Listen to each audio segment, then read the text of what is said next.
An idea born out of Monday morning chats at the coffee machine. In this series, we chat to our guests about their going out experiences and how it shaped them.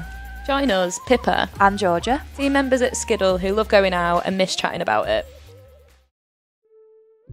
Welcome to episode 5 of the Going Out podcast. Today we were joined by Danielle Moore of Crazy P, frontwoman, performer, DJ, and we had such a good conversation, didn't we, about the first going out experiences. Her meeting all her bandmates and the club scene, the after parties. And starting to go on the road in a little minivan.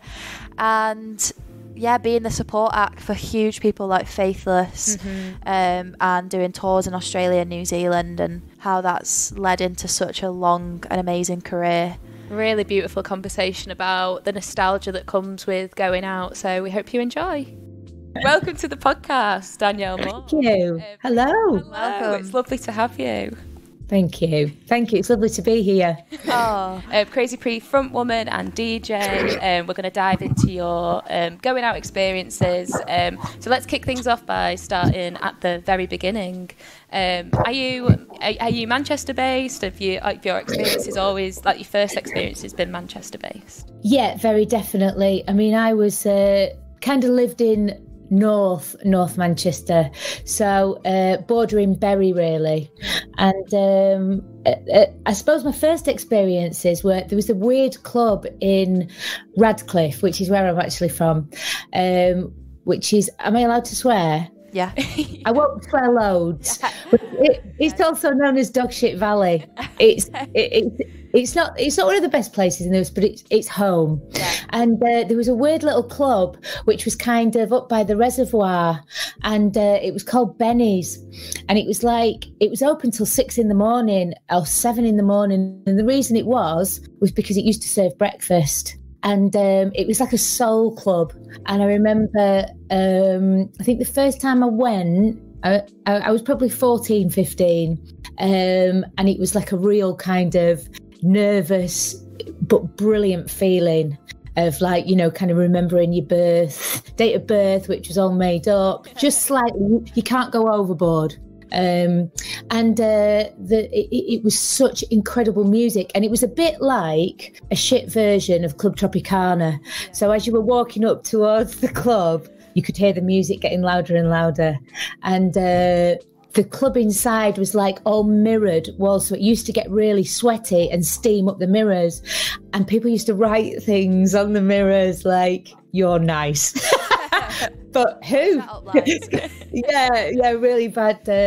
But that was like an over 18s club, so the kind of feeling of being there. But all I wanted to do was dance. I loved music, but that really was the only club close to me. And then, you know, the real proper clubs were going on in town in Manchester, and so I was lucky to have that on the doorstep. And what kind of music were you listening to back then? Obviously that was a club, but what kind of artists were you listening to? So Chic, Sister Sledge, Alexandra O'Neill, Luther Vandross, that kind of like a bit more accessible soul music. But also there used to be a pirate radio station, which was Sunset 102, I think it was. And then I think it became like whether it's legal or just whether it gets its own kind of FM stream. And I used to just about be able to tune into that because of where I lived. And it was broadcast from central Manchester, but it'd be a really shitty like reception, but I still got it. And it kind of made it a bit more special really. But they used to play loads of like alternative soul music, which you know, I think the guy who presented one of the shows, oh god, I wish I could remember his name, but I'm sure it began with an L, and he's a bit of a Manchester institution, so I'm sorry that I can't remember his name, but he'd play some wicked soul music, and I used to tape it, because that's what you used to do, you see. You used to kind of like put your tape recorder next to the speaker and tape it, so that was kind of my introduction to that kind of music where I lived. They were my kind of limitations, until I kind of was allowed to go into town on my own. and then things changed. Well, like when you went out in Manchester, it was like you never looked back. Was it one of them, like, or did you still go to kind of the club in Radcliffe? Definitely not. I definitely went. I mean, a lot of it was to do with the people that I was hanging about with as well. So my kind of peer group, because where I went to school was Prestwich, which was a little bit closer to town. Yeah. And I used to have to get like a train there. And I used to play a lot of sport as well. So my mum and dad were quite strict with me, really. They didn't kind of like me to wander too far, stay out too late. They were strict with me. So when I kind of got to 17, I suppose I went a little bit bonkers, but I wasn't a little bit. I wasn't disrespectful, but I just wanted to explore. Yeah. And one of the teams, the netball teams that I played for, was based in Moss Side, and there was like, it was a real kind of like British Jamaican team, and they were all heavily into their soul music. And one of my friends who played for the team, Nicole, she kind of took me under her wing and took me into town, and we went to places like Applejacks, and I know we went to the Man Alive Club and all these various places that I just was like wide-eyed and bushy-tailed, and made one of the biggest mistakes dress sense wise, which was to wear a white bra under a black dress. And when I got in, there was like UVA lights. Oh. So my bra just exploded through. So yeah, but that was I think because of like stuff that you all learning curves, yeah. But yeah, it was because of the people I was hanging about with then as well that introduced me to this broader, option of dancing. It was great. Yeah, and how did that then transition into you wanting to pursue music? What was your were your inspirations the artists that you were listening to and the clubs that you were going to, or? I think music was always there with me, but it's just that I wasn't I'd never got an opportunity really to play an instrument. Played recorder, but that's awful. I know, why is that always the instrument that everyone learns in school, the recorder? I suppose yeah, and it's just awful. You used to have to blow all the spit out and stuff. Yeah. And it's rank, it's just it's not a piano, is it? No. So I always used to kind of do things like when my auntie came round, I'd say, "Can I sing you a song?" But I'd hide behind the door because I was embarrassed, but I'd always want to do it. And so I think there was a little bit of a performer in me, although there wasn't like a practiced musician. And then I think always just want to dance. So when we went out to clubs, they couldn't get me off the dance floor. I was just always dancing. And then I started to buy records and collect music. It became a really kind of big thing. And I wasn't kind of like I wouldn't say that I was a vinyl aficionado, or I didn't kind of like, I wasn't really geeky about it, but I really enjoyed listening to music and playing. And then I saved up to buy some decks. And when people kind of came back to our house after hours, I'd always be like, right. I couldn't wait to get on the decks and just play. I didn't necessarily want to kind of mix or show off. I just wanted to play more music. So that's really where it started. And after party hours, I'd always be singing at the top of my voice, but not to draw attention to myself, far from it, just because I was dead excited. And I think, I know that is where I met the guys out the band. So what was that, on one night, or tell us across more a about series? This. Yeah. Well, so I used to go to a club, and your mum and dad did as well, Pippa. Stories about the so there was a few clubs after my first experience at Hacienda and the Man Alive and the Boardwalk and the venue, all around that area where the Hacienda was on Whitworth Street. There were so many places to go, and that feeling of meeting like-minded people. What am I going to eat that's not going to, make my breath smell, or, let rip on the dance floor? What kind of, needs something kind of substantial but not too heavy. And what am I going to wear? Right, how much money have I got? What time are we meeting? All that. It was such a process. During the day, you'd get, and you'd ring each other up, and it was such a big thing. And then so after that primary kind of experience, then the next kind of club nights were Robo Disco, Planet K, and the Electric Chair was my go-to, which was monthly, and it started at the Roadhouse, and then it moved to the one next to Gilly's Rockwell, which was the Music Box, which is now a Tesco. Oh. Yeah, it's not done it justice at all. But so we used to go to Electric Chair, and I remember if I didn't have anyone to go with, before I met the crew, which is where I met the guys, I used to stand at the back, and I remember borrowing a pair of my stepdad's trousers, because I was into like wearing like kind of baggy trousers and then like a little t-shirt, because I knew I was going to sweat. So just like, and he had these wicked pair of like baggy pinstripe navy blue trousers, and I danced that much, I sweat that much that they shrunk. And I had to cut them at the bottoms to get them off. That's serious sweat, that. Yeah. Serious. And I met serious sweating. It could be a problem, I don't know, but so, and then I remember that night, because of that, and I was like, oh bloody hell, I met a girl called Anna Davenport, and she knew all the kind of crew that led me to meet the guys, and we'd kind of go back to after parties and stuff, and they knew them, and someone else knew somebody else. And a girl called Anna Tutton, she was going out with a guy called Tim at the time, and Tim used to play. I moved into her house, shared house. Tim used to play bass with two other guys, Toddy and Jim.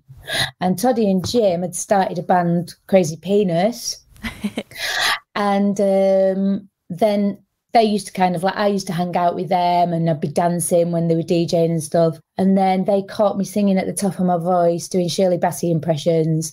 And they were like, do you sing? And I was like, yeah. And they said, do you want to come for an audition with the band?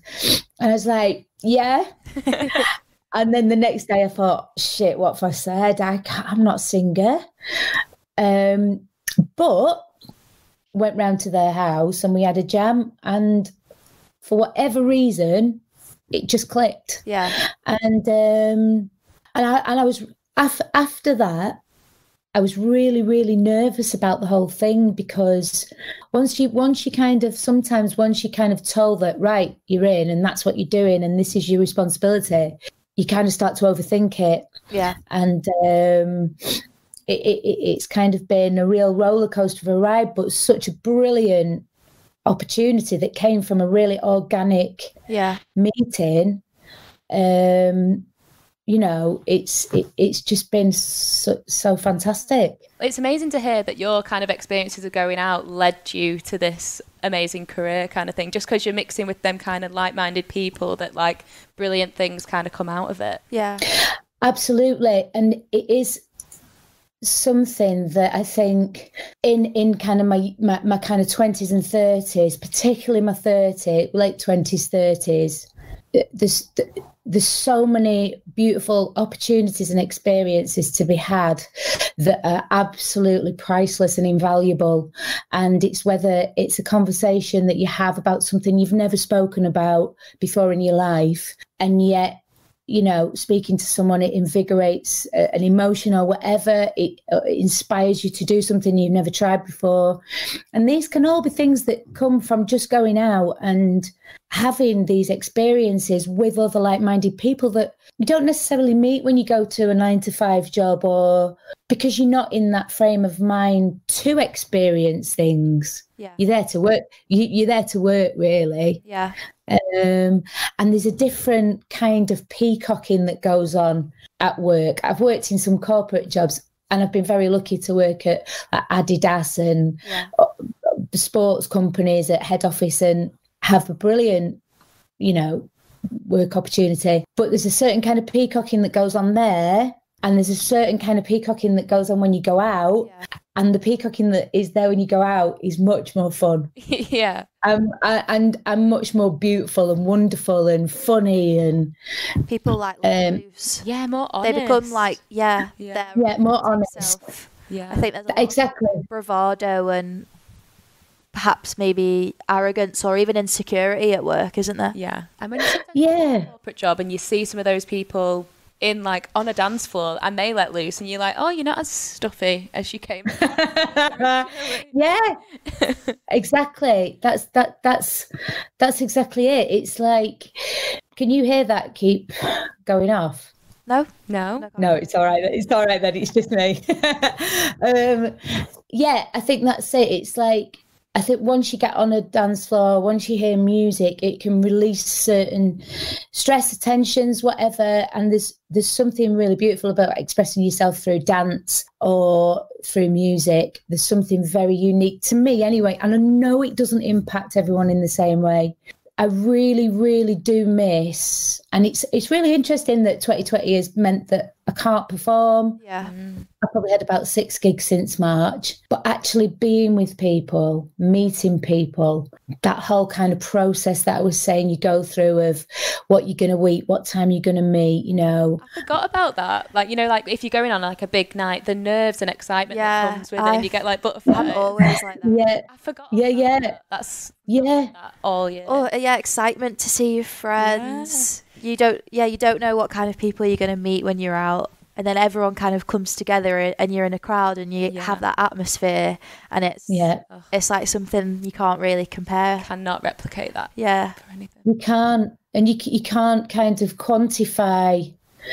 You can't quantify the feeling that you get from that, because it is to do with vibes, and it is to do with, if someone's in a mood and they're just like, oh, do you know what? I can't be asked coming out. And you go, come on, you know what? You might feel better. And they're like, no, I won't. 90% of the time, I bet you could get them out. Yeah. And they could. Best nights as well. Yeah. Absolutely. Yeah. Yeah. And you just push it a little bit more. I mean, one of the big things that and you've probably heard this before, but one of the big changes was mobile phones, which was when I first started going out. You made an arrangement. You couldn't drop out last minute.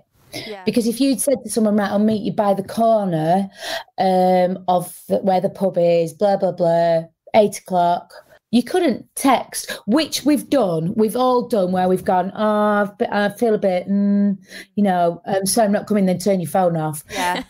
You couldn't do that then. You kind of had to be there. Yeah. And so you had to push yourself through. And quite often, like you said, Pippa, you had the best nights when you did do that. Whereas sometimes if you just, you send a text message last night, I can't be bothered going out, it's a bit cold, it's a bit, oh, do you know what, I'm really poorly, turn your phone off. And then you end up sitting in watching Strictly. Yeah. It's like, I love Strictly.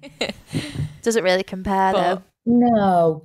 No, it doesn't. What other changes did you see with the introduction of like mobile phones? Like, because people have got kind of polarizing view about people recording shows and stuff. Like, does that bother you, or are you more of like you should be in the moment, or don't you mind people capturing it on the phone? I suppose a mixture of the two. I mean, I think being in the moment is everything. I really do. It's like if I've started kind of going for a walk every day and along the canal, and sometimes I want to take pictures because it's like, oh, that looks beautiful, or and sometimes I've gone out and said, right, today if you're going to take pictures, you're going to take pictures of things that are really shit. You're not going to constantly look for the sun rays, You're going to take pictures of like a pile of rubbish, and you're going to do an alternative scenic, the dog poo. And but when I've not had my phone with me and I've just walked, it's the most beautiful experience, and you're in it and it's just in your head. And I think to answer your question, I think that maybe from a personal perspective, if you're not distracted by your phone, there's something very wonderful about just totally being consumed by the music and dancing, or whether it's a live gig, just letting it be. Yeah. But I've also been sent some really wicked photographs where someone's just captured something. I was telling Pippa on the way here that one of my friends' friends went to a Crazy P gig, and he was like screaming that stop, space, return, and you were doing it right back at him. And he was like literally screaming at the top of his voice, and she sent it to me and my other friend. It's like such a good video. Because it's just so like intense in it. And, because that's like capturing the moment. Yeah, like being in it. And just really so happy to be like at the front. Part of it all. But then I think like this year, like it's not really often that you take videos, you look back at them, but like this year I think it's come in like really handy that I've had videos from nights out, because it's the way that you obviously you can reminisce from memories or whatever, but it's been a bit bittersweet because you watch them and then you're like, oh, I'm so happy I was there, but then you feel sad because you can't do that right now. But you're totally right. You're totally right, and that's why it's 50-50. It's like I don't mind, you know, and there is a real brilliant thing. Like your friend's friend who got down the front, had that, you know, interaction and recorded it. Yeah. And, you know, there is something really wonderful about looking back on things. Yeah. There really is. And I think this year we've needed to do that. I've looked back a lot and reminisced, and, you know, like I made 2 photo albums like a couple of years ago, because we always look through photos on our phone or on our laptop. There's something really nice about getting a cup of tea and a piece of cake and getting the photo album out and going and just sitting there and folding physically pages. And it does, you know, it does bring some wonderful stories to mind. And it's just an image. And it's just like, oh, you know, and we do need that now. So, you know, there's been a lot of streaming of live gigs. I know Rasheen Murphy did one which was brilliant, and you know, there's been a lot of various charity stuff as well, and I think that the digital things have been really important. Have you done any yourself over this time?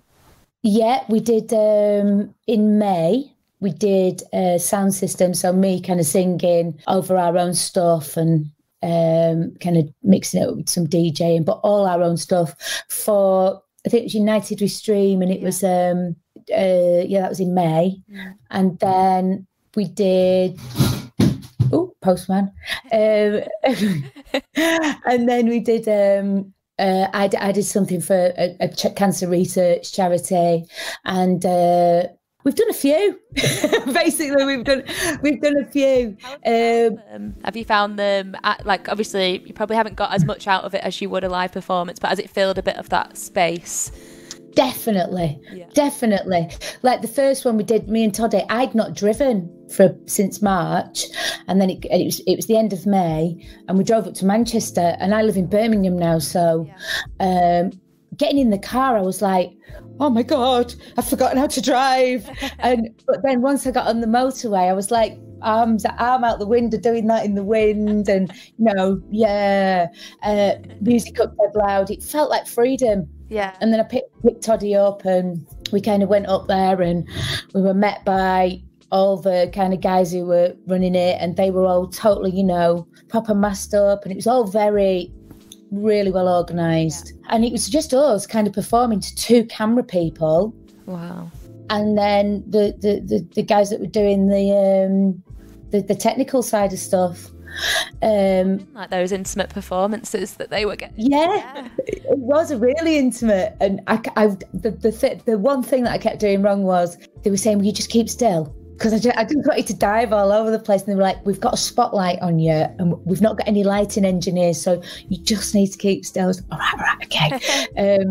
But it was just performing, really, you know. We've done some performances to like in big venues where they've had to pull back the capacity. Yeah. In fact, we did one in Brighton on Sunday, and it was like a 700 capacity venue. And there was 160 people, which was sold out, but they were all kind of at tables or table service. They weren't allowed. They weren't allowed to dance. They weren't. They couldn't. I mean, they were all kind of upper body raving. Yeah. That's but kind of impossible, isn't it, to be listening to that kind of music and just being told not to dance and just being like, that's every natural instinct. Yeah, very, very difficult. And I just think, and we did the one at the Albert Hall in Manchester just before the second lockdown, and that was a full live thing. The problem with that, you've got so many variables with COVID, if someone comes into contact with someone out the band and they get a phone call, then they can't come to rehearsals. So it's a bit different than DJing because there's just one of you. Yeah. And you can kind of cut down the risks a lot. But that gig that we did at the Albert Hall, just looking at all the sound people, the roadies, the lighting technician, they were just so overwhelmed to be there. Yeah. And it made me feel really emotional. And I've really missed it. Missed travelling. Travelling has been just another thing that I've just, again, meeting people. You know, you forget that part of the nerves and the anticipation of meeting someone new is what makes you grow as a person. You know, it's how you handle yourself, it's how you present yourself, it's how if you are in a bit of you make the effort and you feel better for doing it. It's like, you know, I've actually missed the late nights, and I mean, I have, I think. But, you know, where you turn up in Mexico and you've had like a 14-hour journey and then you've got 4 hours and they say, oh, just get some sleep, and you're like, but I'm not tired anymore. And then you've got the show. I kind of miss that. And the adrenaline. The adrenaline, exactly, the adrenaline. It's funny, like what you actually miss in 2020. Because when I think about what I miss about a night out, I've started to miss, you know, that when you've been kicked out of a club and like you're waiting for a taxi and then you're just chatting to your mates and you're all like a bit like tipsy and you're laughing and joking. I used to dread waiting for a taxi on the night out, you know, just cold. And now I'm like, I would love to be stood on a random road in Manchester waiting for a taxi. Yeah. Which is so weird to say. It is, but that's it though, because I was saying to Toddy, the things that I kind of used to moan about, which I probably would moan about again, but I've actually missed that bit. Like, you know, going through we're going through security at an airport again, and then walking through duty free and going, you know, they're always trying to get you to buy something. I missed saying that. I miss having that, or packing the bag and what am I going to wear?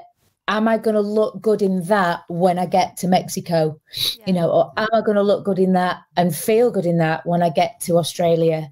You know, and just all the rubbish bits are like, yeah, I want them as well. Yeah, totally. Yeah. I wouldn't get rid of them because they're what actually make the whole thing. Yeah, imagine queuing at a bar and then when your favourite song comes on and you're like, yeah, get my drink really quickly and get back. Bar, like. Yeah. That's like stuff I miss, I think. Oh, yeah.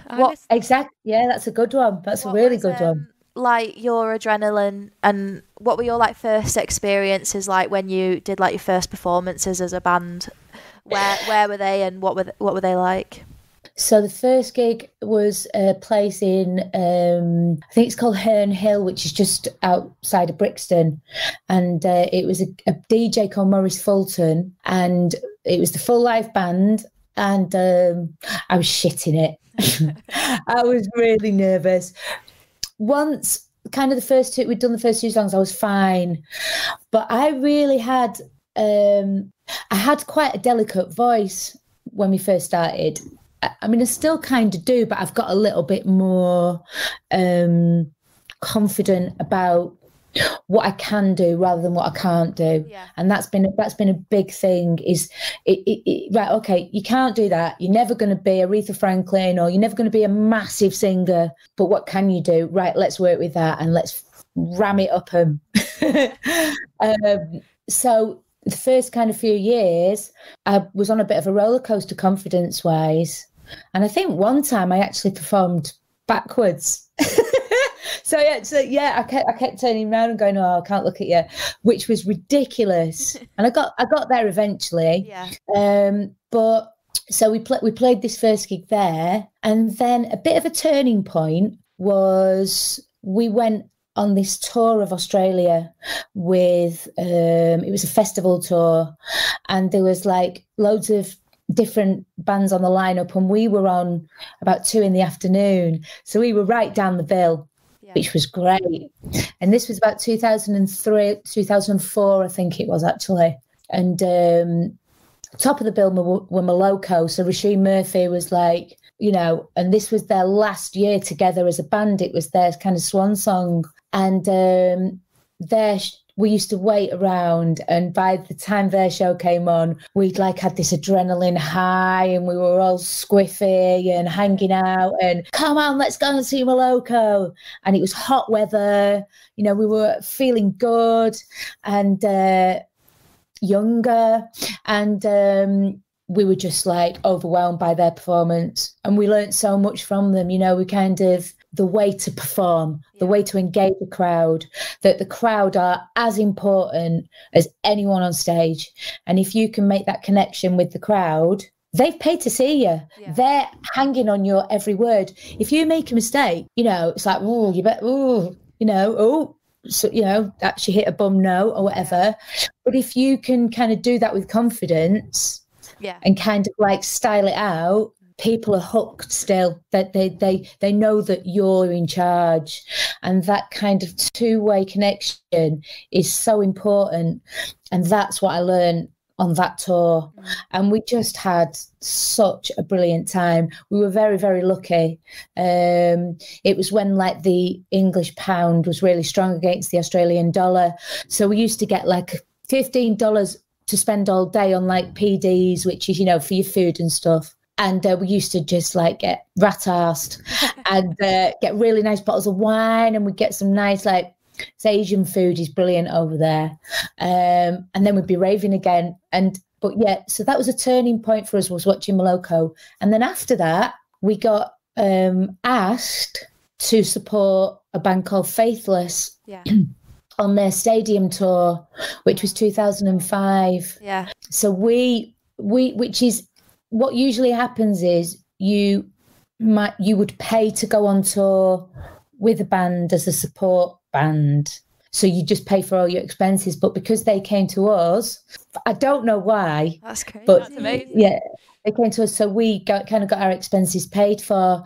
And we just had this like experience of playing like I think it was called the GMX. No, it was the Arena, Manchester Arena, and Brixton Academy 3 nights. We played the SECC, Hull Ice Rink. We played the NEC, which we would never have had an opportunity to do. Yeah, as Crazy P, and so we kind of stepped out, and that I think then we went into 5th gear then. And we were like, right, this is a platform for us to kind of start to really express ourselves. And it's kind of been, it's still growing. We've still got a lot to kind of learn, but we're kind of really ready to do it. You know, we're really kind of ready to just let go a little bit more and experiment. Yeah.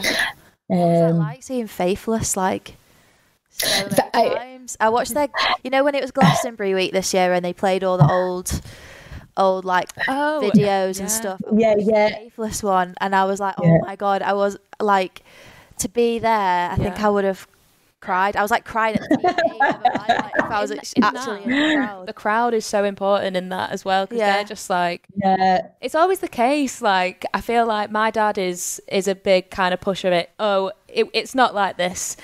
Back in our day, it was so much better, blah, blah, blah. You know, the crowds in the 90s, you do see more like oomph, I think. Yeah. Especially at the Glasgow ones. Yeah, I think maybe that is to do with mobile phones. I don't know. I haven't worked it out yet, because I have to say we've been really, really lucky. And on the last tour we did, which was last year for our album, yeah, it's 2020, and it was 2019. Yeah, that's right. I know this year doesn't even feel like it's happened. No, it's not a year, is it? Like, It's not. is It's it 2021 yet? Yeah. yeah. It's just been like a jelly of a year, just wobbly.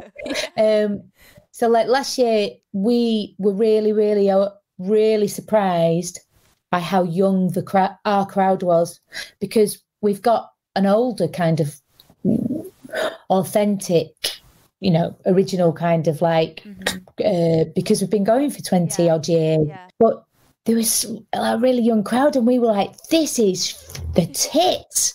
This is brilliant. This is, we were just buzzing. But yeah, the Faithless thing, they were like, it's not necessarily the kind of music I'd listen to naturally, but wow, like their performance, and all the kind of the whole machine of that, like the roadies are there till 7 a.m, taking all the set piece, all the set design down. They're making sure everything gets put in the right boxes. They've got like rolling wardrobes of clothes, the sound checking. They're all there at 3 p.m. There's a massive process, and they're all on the tour bus, and it's such an operation. So it's not just about the people on stage, it's about everybody that contributes to that backstage as well.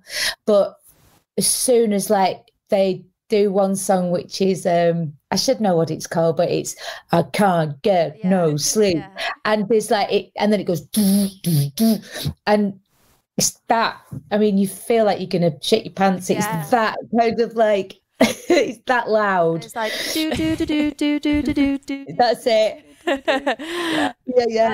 That's the bit where I was like crying at the TV. Yeah. It's it was wicked. We felt really lucky. But yeah, we kind of were traveling around in like a really duffed up minibus, and then they roll up in like their gold plated tour bus.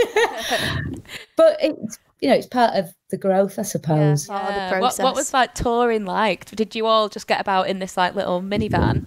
Yeah. And when we first started, we used to sleep in it too, and we used to put a mattress in the back, and it was hell. But we were kind of young enough. I was probably touching 30, 31 right at the start, and it was like the lads snored.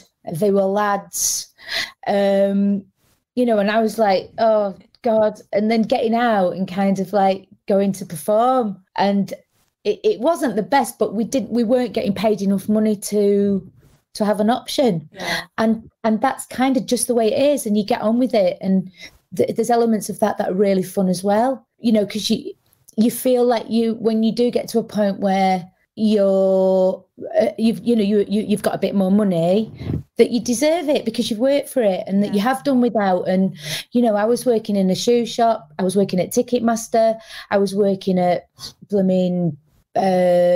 I did a bit of cleaning, I can't remember. I thought about something else I did last night, and I thought, oh, blooming heck, I forgot I did that. And it was all really just because I had to make the money up to enable me to have this job that I loved. So any monies that you then start to make, or if you're in a nice hotel that you get booked into, you're just like, do you know what? I feel like I kind of deserve this now, because I've really roughed it in the back of a van and slept next to two lads who snore, and I've got a feeling the postman's going to come. Yeah, do you mind if I'm just going to walk? I'm going to walk to the door with you. Go ahead. Hold on. Right, here we go. Won't be a minute. Ask him if he's got any going out experiences like to share. Hiya. I'm just on a Zoom call, so I'm not being rude. Yeah, would you just mind putting them just there for me? That's brilliant. Thank you. Oh, wonderful. Hi, thank you. Sorry about that. The sides of working from home. I know.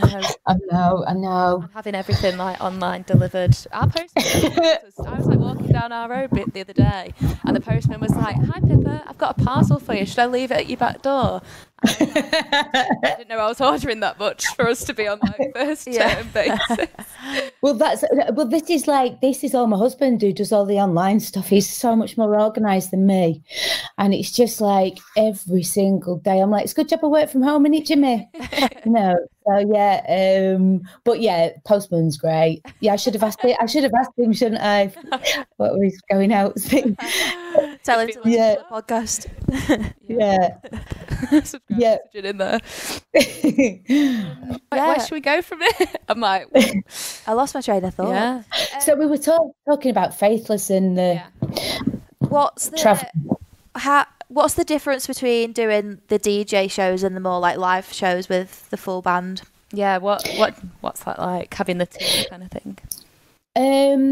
Incredibly different. Like, I think the DJ shows I love, and it's really kind of for me it's important that I kind of have that, because that's where I started, was DJing, and also playing other people's music is really good, and I enjoy dancing myself, so it's I like being in the smaller clubs. When we're with the band, which I would say is my preference, because we're playing our own stuff, and it's a team of people that I absolutely love dearly, and being with the lads, and we've got a brilliant team, Annie and the Hattie and Z who work with her. We have got the best team we've ever had now. And that is such a wonderful experience, being part of a team and making sure each other's all right, and kind of watching someone get quite squiffy and seeing how they behave and having to rein them back in a little bit, and looking after each other and going through all the growing up shit that you go through, and also the nerves that kick in when you're playing your own stuff. And obviously there's a lot more work involved, because you've got the stage has to be laid out, you're setting your own instruments up, it's sound checking, which can last sometimes 3 hours. So there's a big commitment there with the live stuff. DJing is a bit more instant, and you can kind of, it's a different kind of high. It really is. It's very hard to explain, but it feels, I don't know, weirdly it feels a little bit more ego fulfilling, DJing, even though with the band I definitely come away feeling a lot more satisfied, personally, because it's an expression, it's an extension of side of your personality that you don't really get to express a lot. Do you think it's like that feeling you get when you used to have people back at your house where you put your own music on, and it's like now, it's even like now when I steal the aux lead at a party. When I put a good tune on and everyone's like, this is sick, I feel that like gratification for like my choice in a song, like making the atmosphere and the mood change. I suppose is that similar to like DJing, if there's a drop in a song, or you put something on that's maybe a proper crowd pleaser or something like that, and everyone's cheering. Absolutely.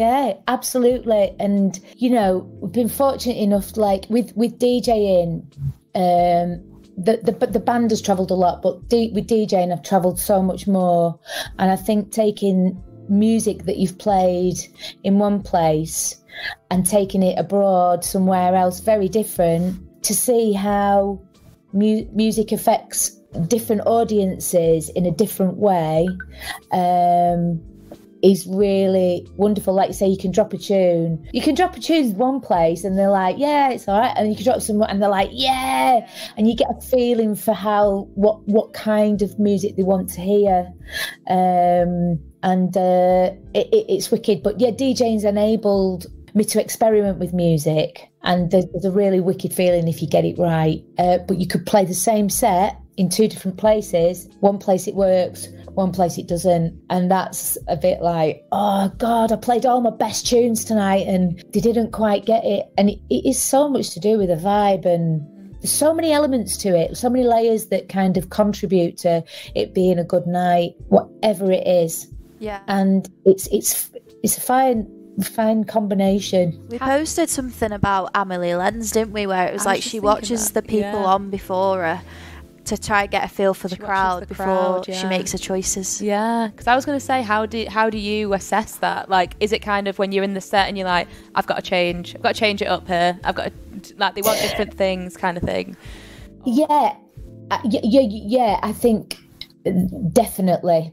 But I think there's an amount of, it's a really difficult one, because I think you've got to apply an amount of, well, I've been booked to play as me, and so I can only be honest to what I like, and I have to kind of pre-plan something, even if you've got all your new tunes, you've got some old tunes, you've got stuff that you go, oh yeah, I'm going to play that one, and you're going to play it in kind of, what I usually do is I'll pick, say, 3 lots of tunes that I know will mix into each other, and then the rest I'll kind of like make and go along. I'll have an idea of what I'm going to play.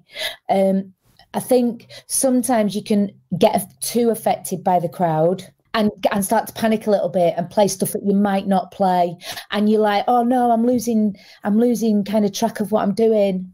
But it is important to reflect on the crowd, definitely. Yeah. What have been like your top tier, like, favourite gigs that you've ever done? Or is it easy? I mean, it's probably not easy to choose, but...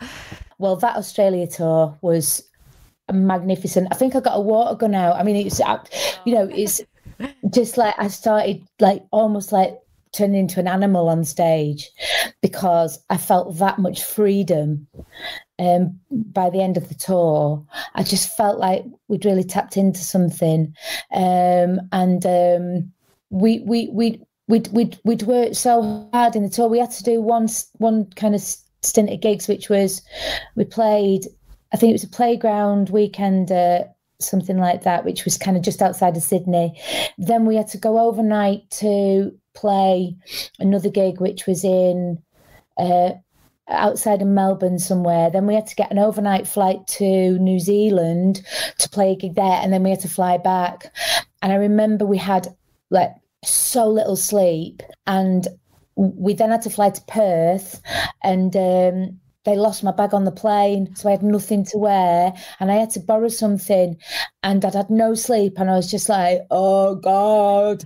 And I borrowed this outfit off this girl, and I jumped off a speaker, and it just ripped her right up the bum. And I was just like, I just carried on, of course I did.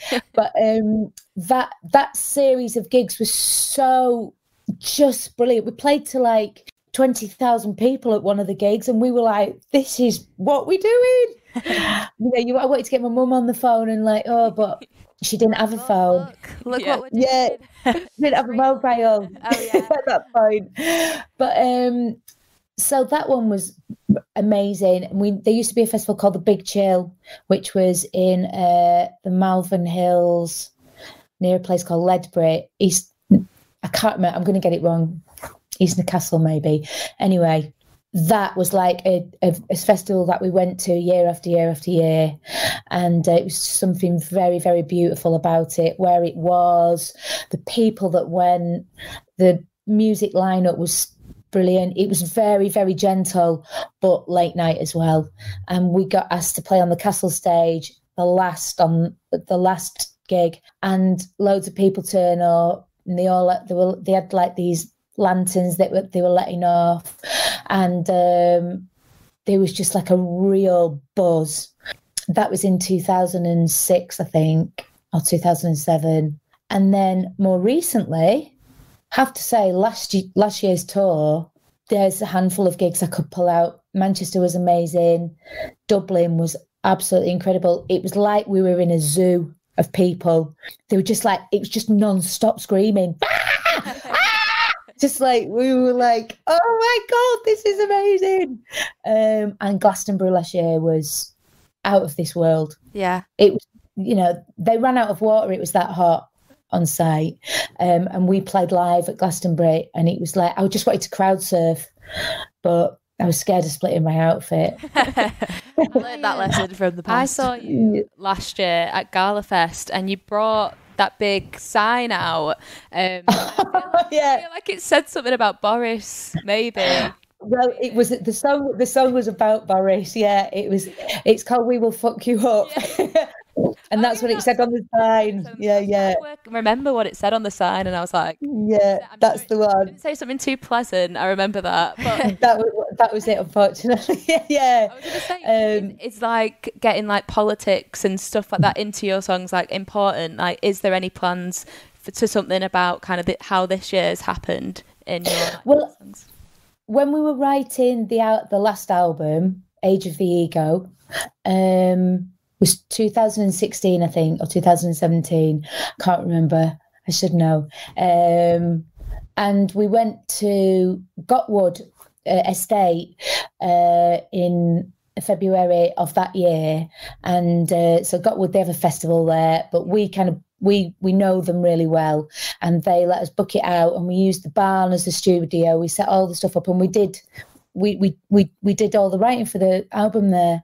And that was Brexit time, and it was so prevalent in the news, and I felt so strongly about my political views at that point, and I felt very strongly about the kind of grassroots movement that was important to connect people. And even if you weren't politically minded, I felt like there was a coming together of people that kind of made you think about the more subtle things, where we've got to look out for each other. We've got to support each other. Community is everything. Community is essential. And what Brexit for me was doing on a very simplistic level, because I'm not overly politically minded, although I do have strong political views, which sounds weird. I'm not an expert in the business side of Brexit, whatever, but I do know people who have businesses, and I do know how it was polarising opinion, and things that didn't make me feel comfortable as a person started to poke through, and they were becoming subject matters for Brexit, and I felt like people were being misguided and manipulated, and that I couldn't not write about it. It wasn't even a conscious thing. It was more subconscious, because the words just fell out. It was almost like a Tourette's. It was like they just were there. And so that album is very different, because most of the songs that I write are from an emotional perspective. Because that's really what fuels me, I suppose, is emotion. But this, I was just like really angry and really upset, and like, the "We Will Fuck You Up" song, which is what it's actually called, is absolutely about Brexit. It's about the manipulation, in my opinion, of course it doesn't make me right, about what I was hearing and feeling and reading, and I didn't like it. It made me feel incredibly uncomfortable. I mean, there's a power in that. There's like when you say there's a sense of community. Like, I feel like if you're watching a performer, especially at a festival, and there's like an issue raised, you kind of feel like connected to everyone, because you're all similarly. If you're going to a certain festival, you kind of have the same views anyway as like most people in that audience. Yeah, there is like a kind of unity about it, like bringing you together, because you're like, yeah, we're all together against this like one issue kind of thing. Absolutely, yeah. That's it. Yeah, you kind of, and again, that's another thing with going out. You tend to kind of be drawn to places that make you feel comfortable, and it's a sense, it's a vibe. You know that someone is. It's almost like an unspoken thing sometimes as well. You just feel comfortable that you're in an environment where you feel that you can be who you are, because you know that people have got a similar mindset to you. And it might not be exactly the same, but then that's good, because you can debate and you can talk about things, but you feel comfortable doing it with these people. But yeah, that's the thing. I think last year there was, even though the album was written a couple of years before we got to take it on tour, people knew what it was about, and they were like, yeah. And again, I was just like, oh, actually, we played one gig in what's it called? It's in Yorkshire, and it is like one of the kind of wealthy York. So I knew I was going to say it's the main, it's the capital town of Yorkshire, if you like, York. Yeah. So that gig in York, it was like a community centre, and it was like, York's not necessarily renowned for being like a city of a city of music, but this community centre, oh my God, it went off. I think the fire alarms went off because it was so hot. It was like everyone just left sweating. But once you started sweating, you couldn't stop. It was amazing. So again, they got the message, and like I say, it wasn't. We didn't go out to write a political album, but it felt right. Yeah. I guess it's hard not to comment on it as well, especially during like the Brexit kind of era or whatever, when it was all it was everywhere. So it's hard to ignore and not put that into your music. Yeah, and I think a lot of songwriters this year will probably have touched somewhere upon an emotional kind of about isolation, or about some kind of, because it's not been a nice time. It's really not been a nice time for a lot of people I know, some who've fallen right through the net of financial support, and some who just have been really lonely. And it's, so I think a lot of music will come out. Some people find it really hard to write. I've not found it dead easy, but I'm getting there now. And then other people have written about how they felt really kind of down. Yeah. And it's an expression, and it's good. Yeah. So yeah. Yeah. Should we ask the question? Let's ask the question. Oh God. So we ask every person that we interview on the podcast one question. It sounds like it's going to be really, really hard. Oh. It's a bit of an obvious question, really. But okay. If you could go out with anyone, anywhere in a non-COVID world, dead or alive, where would you go and who would you go with? Oh God. I mean, I'd love to go out with Prince. Having said that, so I'd love to go out with Prince, and I'd love to go out in New York. I love New York, and I know that he would take me to the coolest place. Yeah, let him take in fact, I'd let him just take me anywhere. I'd just say, just Prince, just do it. But and having said that, me and my sister went to watch Prince in 2004 at the Manchester Apollo, believe it or not. And it was like this one-off thing that he did in 2004 where he played the Apollo, which is relatively small for Prince. Yeah. We were 6 rows from the front. Me and my sister went dressed in purple, and he went, right, come on, I need some dancers. And my sister just pulled me. We ran to the front, and I just shit myself. I just went, I can't do it. And she went, do not do this to me. I said, I can't. So Prince, but I'd have to get over but we're talking about a fantastical situation anyway, aren't we? So, and you're a full performer now. Yeah. So yeah, you're right. You might have you're right. Confidence, I reckon, if you went out with Prince now. Yeah. Absolutely, yeah. And I know he'd look after me. Exactly. That's so yeah. I'd love to know what Prince would do, where he would take you on a night out. Absolutely. I think he'd take me somewhere. I'd want it to be quite small and intimate, and I'd just say, Prince, just dance for me, please, in your heels. Yeah. So yeah, that's where it'd. Oh, great. That's who it'd be. Yeah. Answer. Oh well, thanks so much. I feel like we could just talk for hours. Yeah, definitely. Oh, I will ask actually. What are your plans for next year then? Yeah. Well, it looks like our diary, our calendar from this year, has literally been lifted and put to next year. So hopefully, because I think Glastonbury are gonna leave it till March to actually decide, work out if they're gonna do it, if they can do it, because they can't leave it any later. So we've got hopefully that. There's a festival in Croatia called Love International, and Defected do something there as well. So we've been booked for both. We've got various little festivals going on as well. And we've got another album tour, which is going to be next November. So we should really be starting playing again in March. Fingers crossed.